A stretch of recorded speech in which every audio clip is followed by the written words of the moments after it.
남태평양 파푸아뉴기니 섬에서 미희 부족을 섬기고 있는 문성 선교사가 있습니다. 얼마 전에도 한번 얘기를 한 적이 있는데, 그 선교사님은 원주민 선교를 하면서 주일 아침 원주민들과 이야기를 나누고 예배 드린 후에 이야기를 나누고 그들에게 이야기를 나누면서 꼭 묻는 것이 있다고 합니다. 하나님께 감사 제목이 무엇인지, 또 하나님께 드리는 기도 제목은 무엇인지를 늘 나눈다고 합니다. 그런데 늘 감사 제목이 뭐냐라고 물어보면 원주민들은 감사 제목은 얘기하지 않고 불편 제목만 이야기했더랍니다. 어제 비가 와가지고 농작물이 다 망쳐졌어요. 며칠 전에 햇빛이 너무 뜨거워서 죽는 줄 알았어요. 바람이 너무 거세게 불어가지고 날아가는 줄 알았어요. 삶에 있는 불편함 또는 내 마음에 들지 않는 모든 것이 불평덩어리였고, 그것이 마음으로 말로 표출되곤 했습니다. 그런데 어느 날 주일 아침에 이야기를 나누는데 감사 제목이 뭡니까? 라고 말했더니 그 전까지 불평하고 불편한 이야기만 했던 사람들이 불편이 아닌 감사 제목을 정말로 이야기하더라는 겁니다. 어제 비가 와서 하나님이 농작물을 잘 보살펴 주셨어요. 햇볕이 너무 아주 뜨거워서 농작물이 아주 잘 자랐어요. 바람이 불어서 날아갈 것 같았는데 덕분에 시원했어요. 똑같이 불편한 것이었습니다. 똑같이 불평덩어리였을 것 같은데 언제부터인가 불편했던 불평 제목이 감사 제목으로 바뀌더라는 겁니다. 참 신기했습니다. 그래서 감사 제목이 막 나오고 나서 이제는 그럼 이번엔 여러분 하나님께 기도할 기도 제목이 뭡니까? 하고 이야기를 나눴습니다. 그런데 5분이나 지났는데 그전에는 막 이것저것 불평한 게 많으니까 이거 비 안 오게 해주세요. 햇빛 안 뜨겁게 해주세요. 기도 제목이 많았는데 그날부터는 기도 제목이 안 나오는 겁니다. 5분을 기다렸는데도 기도 제목을 얘기하지 않아요. 그래서 왜 이렇게 얘기를 안 하지 하고 좀 더 기다려봤는데 그 중에 한 원주민 청년이 일어나서 이렇게 이야기하더랍니다. 엉클, 하나님께 다 맡겨드렸더니 기도 제목이 없어요.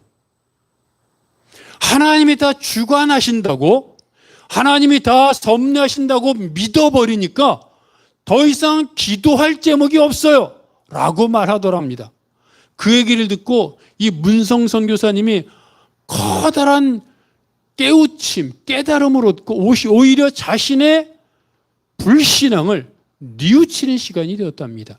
그래서 그 원주민들에게 이렇게 말했답니다. 그러면 기도 제목이 없으니 우리는 지금까지는 기도할 제목을 갖고 기도했는데 기도할 제목이 없다고 하니 이제는 하나님의 이름을 영광 돌릴, 하나님을 찬양할 기도를 합시다 라고 말하고 1시간 동안 하나님께 찬양하고 하나님께 영광 돌리고 하나님께 감사하다는 기도를 드리며 하나님께 영광 돌리는 찬양을 했습니다. 그래서 1시간 반 동안 하나님께 감사합니다, 하나님을 사랑합니다, 하나님 감사합니다, 영광 돌립니다라는 기도하고 찬양하는 그런 시간을 보냈다고 이야기합니다. 그러면서 간증하면서 이렇게 말합니다. 여러분, 제가 부럽지요? 라고 말하더랍니다. 여러분, 이 파푸아뉴기니 미희 부족이 처음부터 이런 사람들이었는 줄 아십니까? 아닙니다. 여러분 기억나는지 모르지만 길 가다가 금덩어리가 있으면 주워가지고 주워서 갖는 사람이 임자였고, 심지어는 같은 방에 있는 아버지가 옷을 벗고 가면 그 옷을 자기가 가져서 입으면 자기 것이 되는 그런 사람이었습니다. 모든 게 자기 것이었고 조금이라도 손해가 되면 싸우는 사람들이었는데 수없이 많은 시간 동안 그들을 가르치고 양육하고 예배드리고 그들에게 말씀을 훈련시켰더니 어느 날부터인가 그들에게 말씀에 스며들어 하나님이 주관하시는구나 하는 것을 깨닫고 심령이 변화되더라는 겁니다. 이게 뭡니까? 믿음의 역사입니다.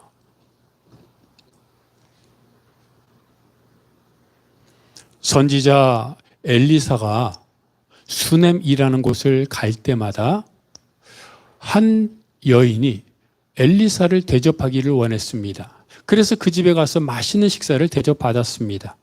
여인이 엘리사에게 수넴에 올 때마다 제가 대접하고 싶습니다 라고 그랬더니 엘리사가 그 마음을 받아서 수넴에 갈 때마다 여인의 집에 들려서 맛있는 식사를 제공받았습니다.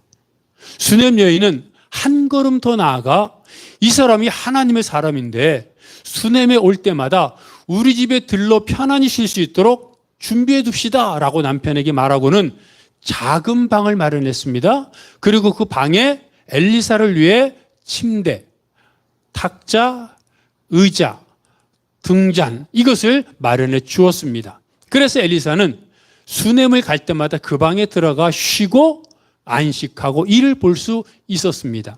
어느 날 엘리사가 그 여인이 한 행동이 너무 고맙지 않습니까? 감동되어 여인을 불렀습니다. 그리고 묻습니다. 여인이여, 당신에게 필요한 것이 있습니까? 소원이 무엇입니까? 내가 들어주겠습니다. 그런데 여인이 이렇게 말합니다. 하나님의 사람이여, 나는 이 백성들 중에 편안하게 잘 살고 있습니다. 말씀만 받겠습니다 라고 대답합니다. 그리고 여인이 돌아갔습니다. 그런데 엘리사의 제자인 게하시가 엘리사에게 말합니다. 선생님, 사실은 저 여인에게 아들이 없는데 남편은 나이가 많아 늙었습니다. 무슨 얘기입니까? 아들이 없어서 아들을 낳아야 되는데 낳지 못하는 안타까움이 있다는 말입니다.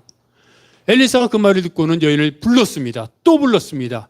여인이여, 내년 이맘때쯤에 당신이 아들을 안고 있을 것입니다. 그랬더니 이 여인이 하나님의 사람이여, 놀리지 마십시오. 거짓말하지 마십시오. 하고 돌아갔습니다. 그리고 그 후 1년 후 여인은 아들을 가슴에 안았습니다. 이 여인은 이스라엘 사람이었습니다. 이 말은 하나님을 섬기는 사람이라는 것이고 오늘날로 말하면 그리스도인이라는 말입니다. 풍요로운 삶을 살고 있었던 여인이었기 때문에 아마도 이 여인은 자기가 풍요로운 삶을 사는 것은 하나님의 은혜라고 생각했고, 그러면 하나님께 받은 은혜를 어떻게 해야 갚을 수 있을까 고민하다가 하나님의 사람이 자기 마을에 온다는 것을 알고 그러면 하나님의 사람을 섬기는 게 좋겠다라고 생각하여 대접한 겁니다.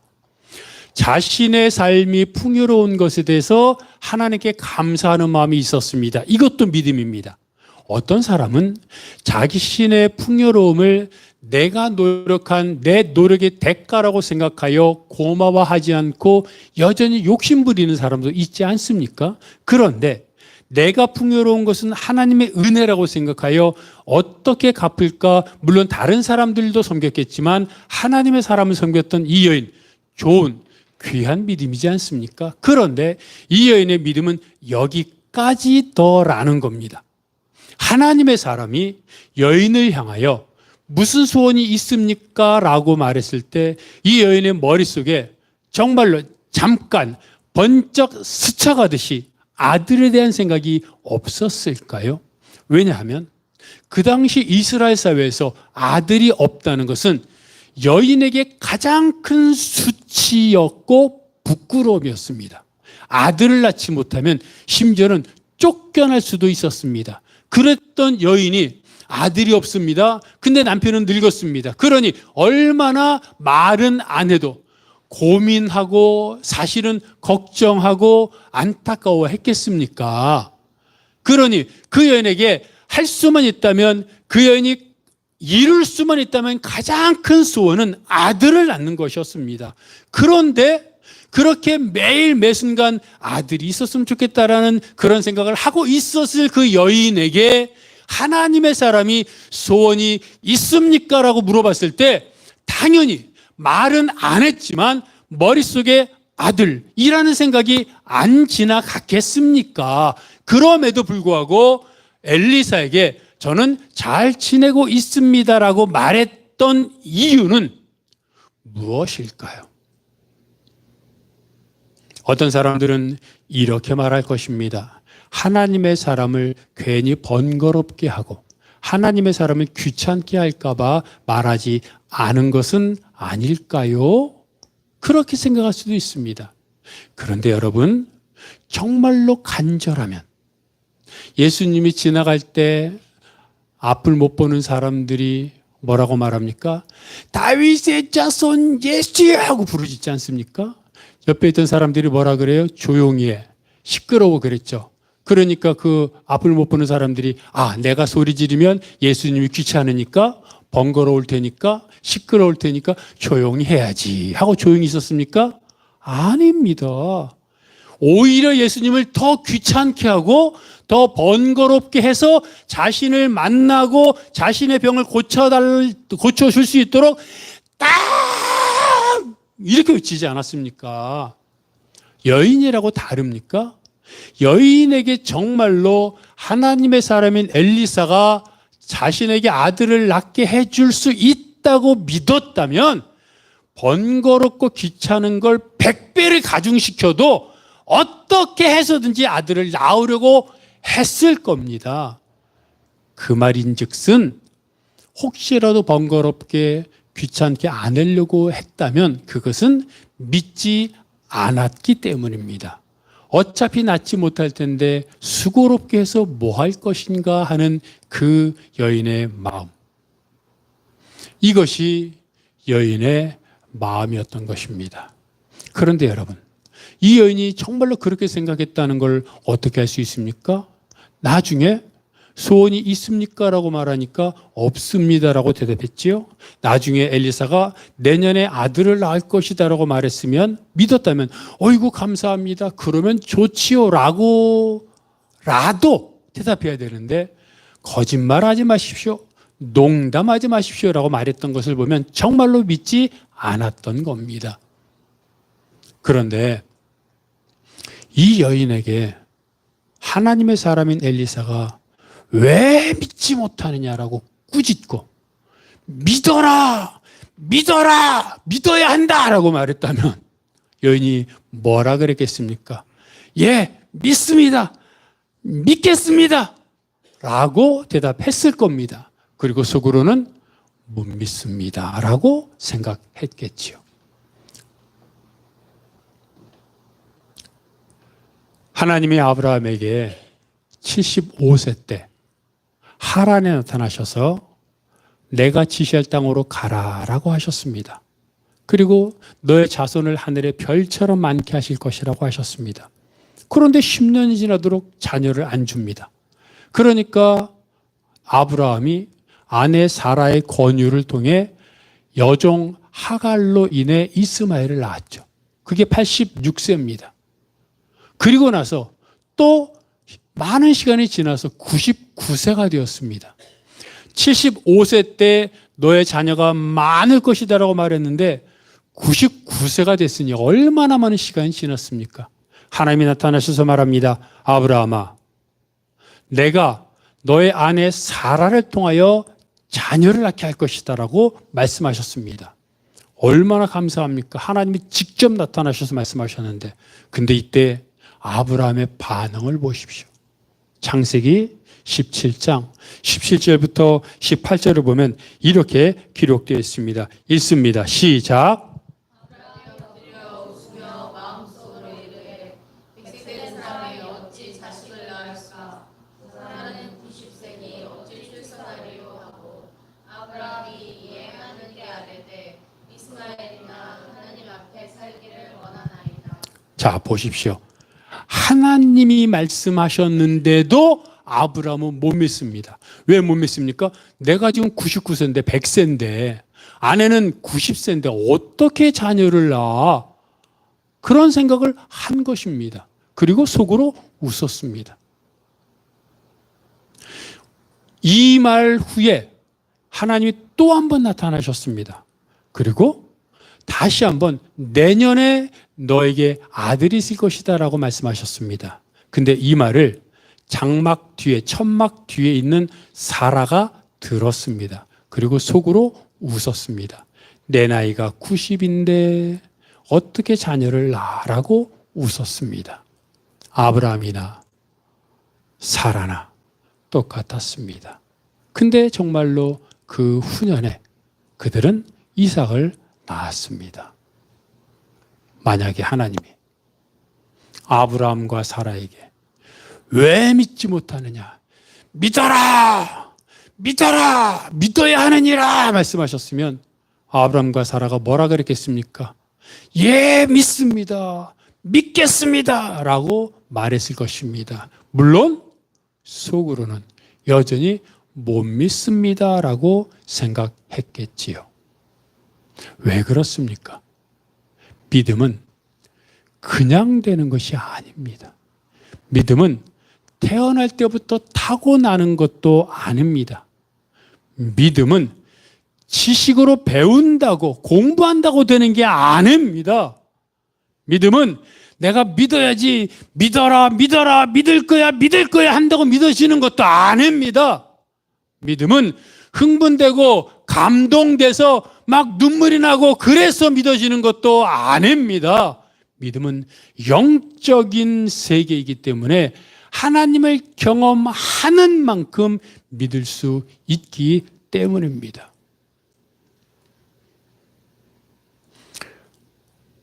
조금 전에 말했던 수넴 여인을 보십시오. 아들을 낳을 것이라고 했는데 농담하지 말라고, 거짓말하지 말라고 그랬습니다. 그런데 그 다음 해에 아들을 낳았죠. 그리고 나서 몇 년이 지났습니다. 그 여인이 낳은 아들이 갑자기 머리가 아프다며 아이고 머리 아파, 아이고 머리 아파 하더니 쓰러져서 죽고 말았습니다. 근데 이 여인이 어떻게 했는지 아십니까? 죽은 아이를 엘리사가 묵는 그 작은 방에 올려다 놨습니다. 그리고 남편에게도 말하지 않고 엘리사가 머물고 있는 갈멜산으로 나귀를 타고 달려갔습니다. 여인이 사는 수넴에서 엘리사가 머물고 있는 갈멜산까지는 약 40km입니다. 여러분, 지금 40km도 멉니다. 우리 집사님 운전하니까 알잖아요. 택시를 타고 가도 40km 멀지 않습니까? 근데 지금으로부터 몇천 년 전에 40km 얼마나 먼 시간입니까? 근데 그 여인은 죽은 아이를 장사 지낼 생각을 하지 않고 엘리사가 묵던 방에 누이고 나귀를 타고 엘리사에게 달려갑니다. 달려가면서 온갖 생각을 다 했을 것입니다. 살아날 수 있을까? 안 될 거야. 이 아픔, 고통, 상처, 눈물, 콧물, 뒤범벅이 됐을 것입니다. 사랑하는 아들이 죽었으니 얼마나 안타깝겠습니까? 다시 살아나지 못하면, 아니 당연히 살아나지 못하죠. 그게 인간적이죠. 당연하죠. 장사 지내야 합니다. 그런데도 불구하고 그런 안타까움과 답답함과 의심과 불안과 걱정과 염려와 눈물과 이런 걸 다 무릅쓰고도 엘리사에게 40km를 달려간 이유가 무엇입니까? 엘리사에게 가면 살아날 수 있다는 희망입니다. 여러분 잘 봅시다. 우리 이성적으로 아이를 낳는 게 쉽습니까? 죽은 사람 살리는 게 쉽습니까? 둘 다 불가능한 거죠, 인간적으로는. 근데 혹시 선택할 수 있다면 그래도 낳게 하는 게 그나마 쉽지 않겠습니까? 죽은 사람을 살리는 건 불가능한 일이죠. 근데 여인은 아이를 낳게 하는 상대적으로 쉬운 것도 못 믿었던 사람입니다. 농담하지 마십시오. 거짓말하지 마십시오라고 농담했던 여인인데, 못 믿었던 여인인데, 그 여인이 아이가 죽으니까 엘리사에게 가면 죽은 내 아이도 살아날 수 있다는 믿음으로 변하여 엘리사에게 달려가고 있습니다. 그리고 결국 아이는 엘리사가 와가지고 살려 냈다고 성경은 기록하고 있습니다. 여러분, 이것이 무엇입니까? 믿음입니다. 이 믿음이 어디서 생겼습니까? 아이를 낳는 과정을 통해 하나님께서 엘리사를 통해 부어주신 하나님의 은혜를 경험하고 나니까 이전에는 하나님이 나를 풍요롭게 하셨지, 내가 이렇게 잘 살고 아무런 걱정 없는 것도 하나님의 은혜야, 이것도 믿음이지만 이런 평범한 삶에 대한 고만고만한 믿음밖에 없었던 여인이 자녀를 낳는 기적적인 그 이적을 통해서 하나님이 정말로 살아 계시는구나, 하나님께 매달리면 되는구나, 하나님의 사람을 통해 역사하시는 하나님의 은혜가 있구나 하는 것을 경험하고 나니까 불가능한 것 같은 것도 매달리겠다고 부르짖는 그런 불굴의 믿음으로 변한 것입니다. 뭡니까? 체험입니다. 경험입니다. 하나님의 은혜를 내가 경험하고 나니까 누가 뭐라고 하지도 않았는데도 하나님 앞에 달려가는, 엘리사 앞에 달려가는 그런 믿음을 갖게 된 것입니다.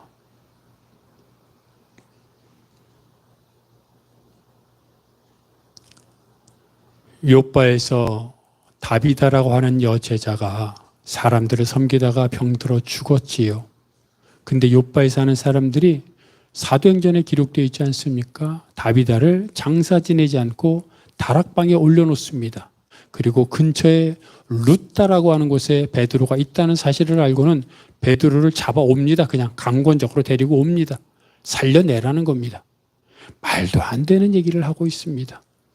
근데 어떻게 되었습니까? 살아났다고 말합니다. 다비다가 살아났습니다. 근데 여기서 중요한 것은 다비다라는 여자가 죽었는데 그 여자가 살아날 수 있다고 믿고 베드로를 데리고 온 욥바 사람들의 믿음입니다. 여러분, 이 믿음이 우리에게 있습니까? 죽은 사람도 살아날 수 있다고 믿은 욥바 사람들의 믿음과 비교하여 내 앞에 있는 이 조그만 문제들조차 하나님께서 해결할 수 없다고 생각하고 기도하면서도 의심하는 내 신앙과 비교해보면 우리 신앙이 얼마나 초라해집니까? 근데 이들의 이 신앙이 어떻게 생겨났느냐는 겁니다. 갑자기 하늘에서 뚝 떨어집니까? 예수 믿으면 갑자기 하늘에서 그냥 뭐가 싹 쏟아집니까? 아닙니다. 사도행전을 보면 예수님이 하늘로 올라가셨을 때 세상에 남겨진 제자들은 약 120명 정도였습니다. 뭐 500여 형제들에게도 나타나셨고 막 성경에 기록되어 있지만 오순절에 모여서 기도했던 사람들이 120여 명이었던 것을 보면 열심히 있는 무리는 120여 명 정도였습니다. 그런데 그 120여 명 정도, 정말 작은 숫자 아닙니까? 그 120여 명 정도의 무리가 어떻게 부흥됐습니까? 베드로가 설교했더니 3,000명이 세례를 받고 성도가 되었습니다. 또 성전으로 가던 도중에 앉아서 걷지 못하던 사람을 고친 일로 인하여 사람들이 몰려들었고 그들에게 복음을 전했더니 남자만 5,000명이 예수를 믿었습니다. 그러니까 숫자적으로 단순하게 표현해도 8,000명이 예수를 믿게 되었습니다. 그리고 성경에 기록되어 있지 않지만 계속 전도를 했고 이적이 일어났으니 3,000명, 5,000명, 8,000명, 10,000명, 15,000명 막 늘어나지 않았겠습니까? 그런데 이 사람들이 늘어났는데 예수를 믿었는데 그럼 예수를 믿고 난 그 시간부터 이들의 인격이 변화되고 성령 세례받고 이들이 성숙한 신앙의 사람들이 되었겠습니까? 아니지요. 예수를 믿은 것은, 예수가 그리스도라고 믿은 것은 사실이지만 이들은 여전히 싸우고 다투고 욕심부리고 교만하고 자기만을 아는 그런 사람들이었을 겁니다. 그랬던 사람들이 어떻게 되었습니까? 성경을 보니까 이들의 삶을 한마디로 말하면 자기 물건을 통용하고 자기 재산을 팔아 가난한 사람들에게 나누어 주는 사람들로 변했다고 말합니다. 다른 거 볼 필요 없습니다. 내 물건 함께 쓰고 내 재산을 팔아서 가난한 사람들에게 주는 사람들로 변했다는 이 문장 하나만으로도 그들이 얼마나 성숙한 인격, 얼마나 성숙한 믿음의 사람들이 되었는지를 알 수 있습니다. 그러면 이 10,000명, 20,000명이 넘는 이 사람들이 처음에는 예수 믿을 때 여전히 욕심부리고 여전히 교만하고 여전히 싸우고 다투는 돈밖에 몰랐던 그런 사람들이 많았을 텐데 이들이 어떻게 어떤 과정을 통하여 자기 물건을 통용하고 자기 재산을 팔아 가난한 사람들에게 주는 성숙한 신앙의 사람들로 변했습니까? 어떤 과정이 무엇이 있었습니까? 성경은 사도행전에서 여러 군데에 이들이 어떤 삶을 살았는지 말하고 있는데 몇 가지가 있는데 그것은 그들이 마음을 같이하여 날마다 마음을 같이하여 모이기를 힘쓰고 하나님을 찬양하고 기도에 힘쓰고 떡을 떼며 성도들과 교제했다고 말합니다. 여러분, 사도행전 2장부터 읽어보면 이런 것들이 여기저기 흩어져서 기록되어 있는데 한마디로 말하면 그것입니다. 자, 날마다 마음을 같이하여 모이기를 힘썼다는 건 무엇입니까? 2000년 전에는 지금처럼 주일만 예배가 있었던 것이 아니라 거의 매일 아마 예배가 모임이 있었을 겁니다. 그러니 매일 모여서 예배를 드린 거죠. 예배. 그리고 사도들의 가르침을 받았습니다. 사도들이 복음을 전했죠. 말씀을 듣고 가르침을 받았습니다. 말씀. 기도에 힘썼죠. 기도. 하나님을 찬양했습니다. 찬양. 성도들과 떡을 떼며 교제했습니다. 목장 모임입니다. 예배, 말씀, 기도, 찬양, 목장 모임. 이들이 성숙한 그리스도인이 되는데 우리가 알지 못하는 어떤 특별한 비법이 있었던 게 아닙니다. 이들은 늘 말하지만 그때는 최저 근로시간이라는 것도 없었습니다. 새벽부터 밤 늦게까지 일했을 겁니다. 그런데도 그들은 얼마나 피곤했겠습니까? 그런데 피곤한 몸을 이끌고 날마다 모여서 예배를 드리고 모여서는 말씀을 듣고 손을 높여 찬양하고 기도하고 그리고 떡을 떼며 자신들이 받은 은혜를 나누고 함께 기도해주고 중보하고 이런 시간들을 늘 가졌던 겁니다. 그랬더니 교만했던 자, 욕심부리던 자, 싸우던 자, 관계가 헝클어졌던 자들이 이런 시간들을 통해 마음이 녹고 마음이 사라지고 그들 속에 하나님의 은혜가 들어가 그들을 변화시켰고 이런 가운데 성령 세례가 임하고 하나님의 은혜가 임하고 이런 가운데 기적이 일어나고 그러던 가운데 내 것을 내놓는 것이 감사한 그런 삶이 되었던 겁니다.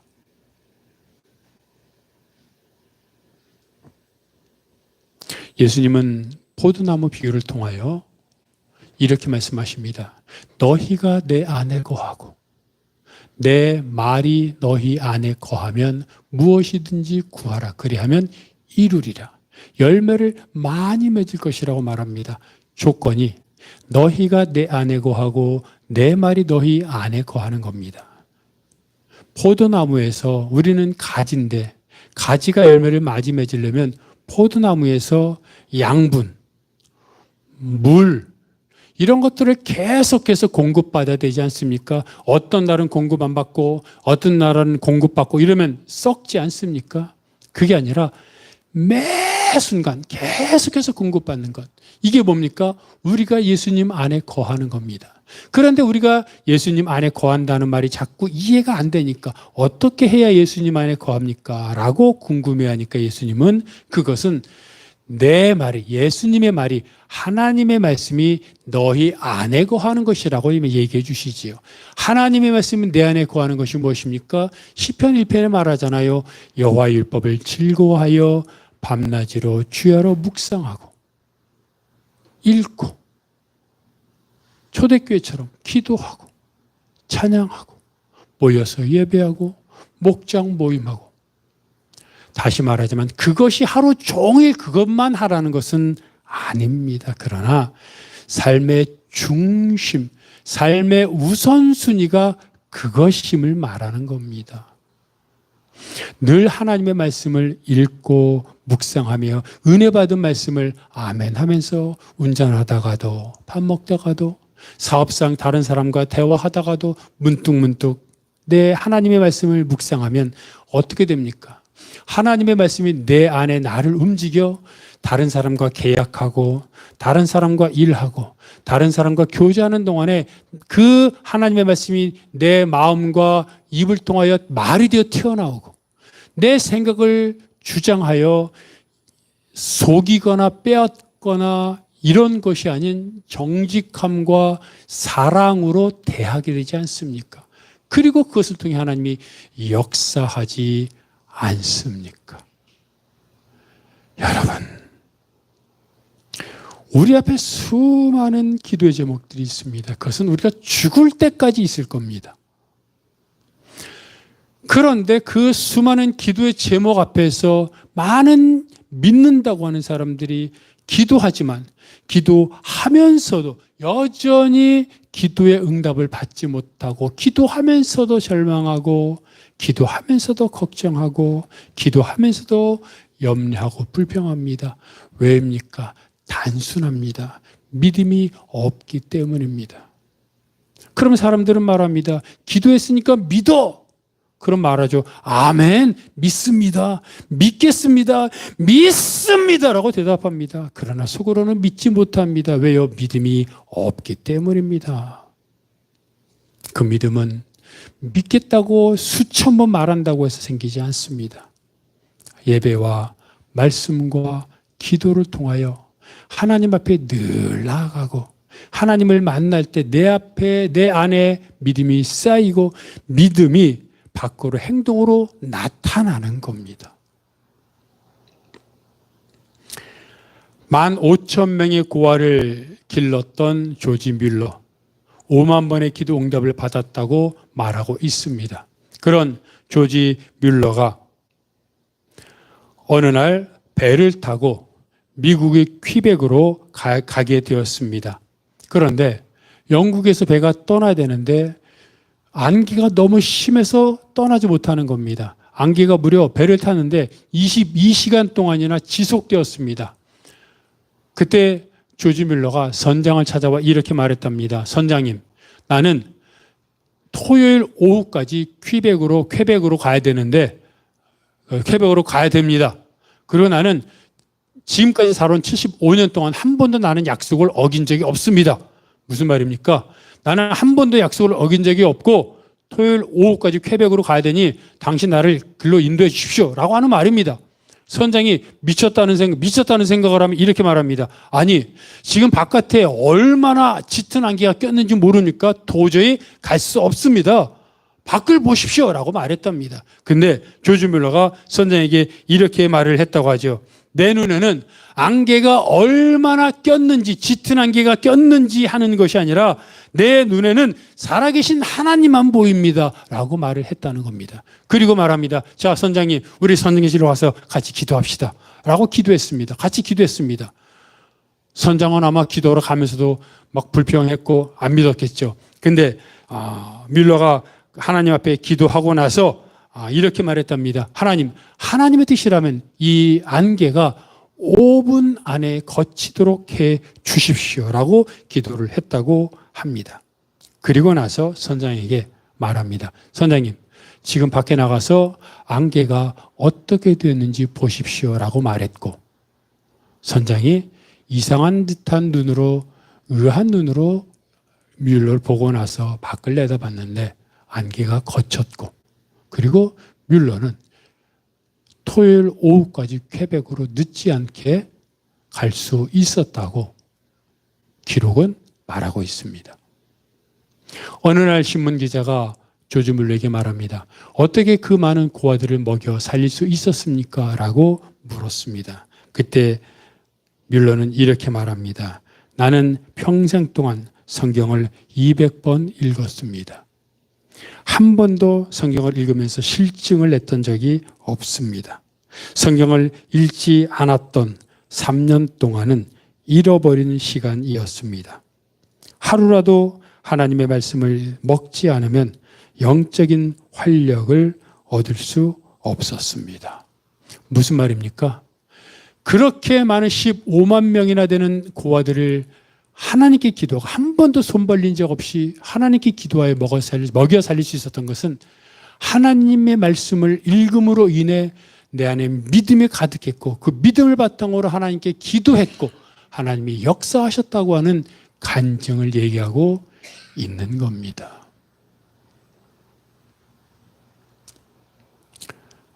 하나님은 살아 계십니다. 지금도 역사하십니다.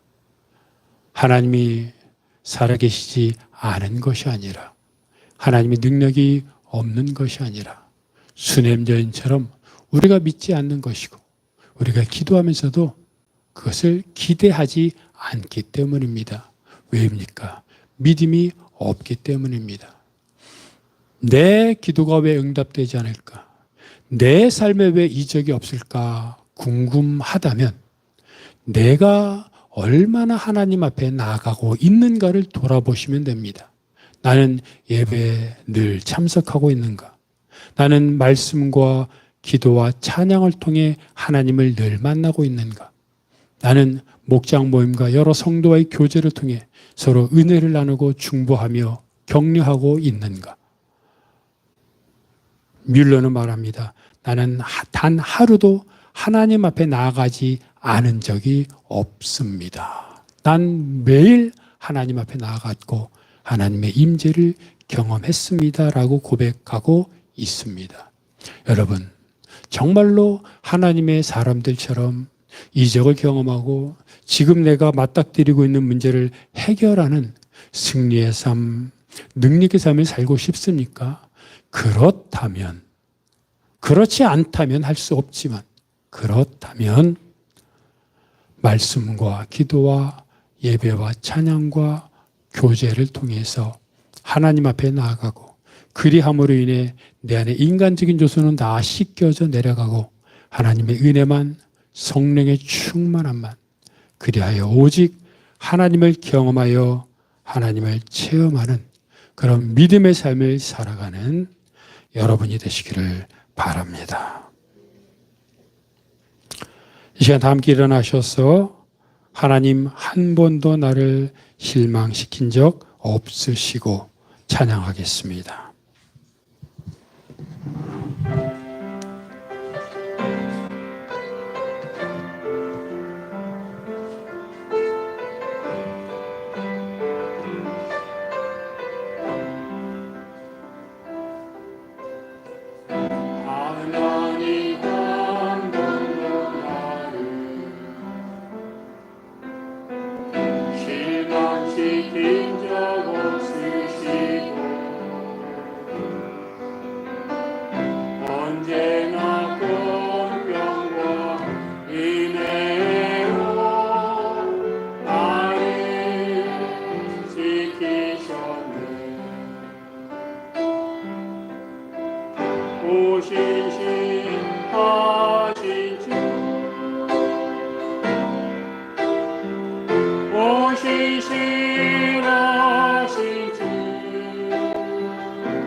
나를 지키시리라 확신하네. 지나온 모든 세월들, 지나온 모든 세월 돌아보아도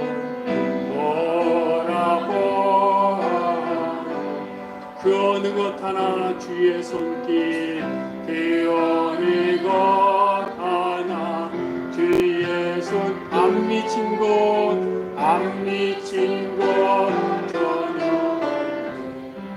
오신실하신 주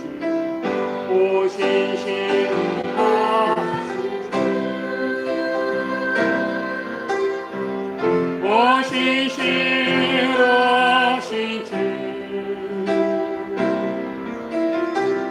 내 너를 떠나지도 않으리라 내 너를 버리지도 않으리라 약속하셨던 주님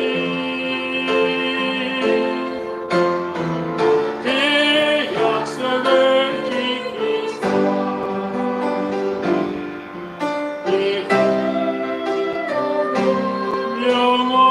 영원토록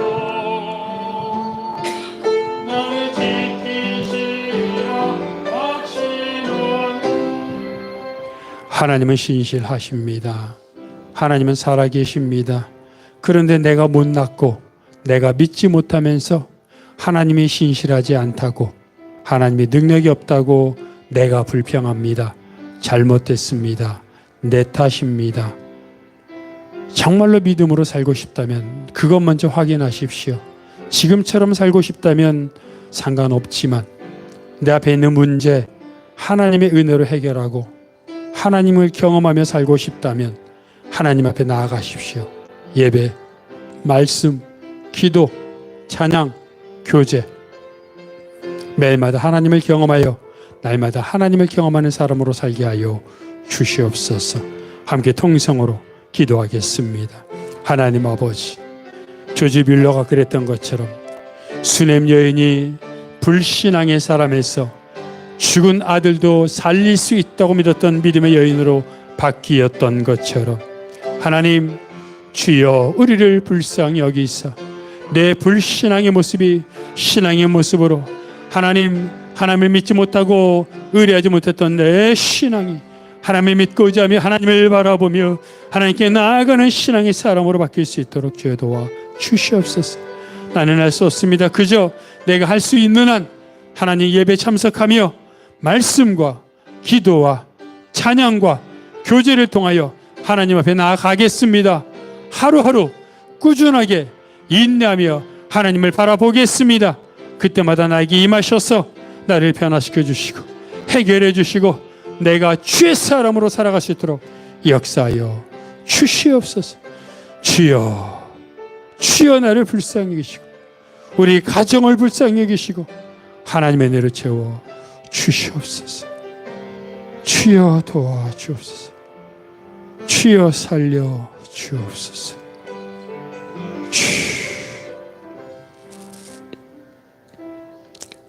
하나님, 우리를 살려 주옵소서. 죽을 것 같은 상황, 아니 죽은 상황에서도 여전히 정신 차리지 못하고 살아가고 있는 우리의 잘못된 모습을 용서하시고 믿음 앞에서 엎드러져 꼬꾸라져 하나님 앞에 다 내어 맡기는 신앙인들이 되게 하여 주시옵소서. 이 모든 것 예수 그리스도의 이름으로 기도하오며 이제는 우리 주 예수 그리스도의 은혜와 아버지 하나님의 사랑하심과 성령님의 교통하심이 하나님만 바라보며 하나님 앞에 나아가며 오직 예수, 오직 믿음, 오직 은혜로 살아가겠다고 결단하는 모든 성도들 머리 위에 그들의 가정과 사역과 기도 제목 위에 이 교회, 이 민족, 온 세계 복음화 위에 영원토록 함께 하옵시기를 간절히 축원하옵나이다. 아멘.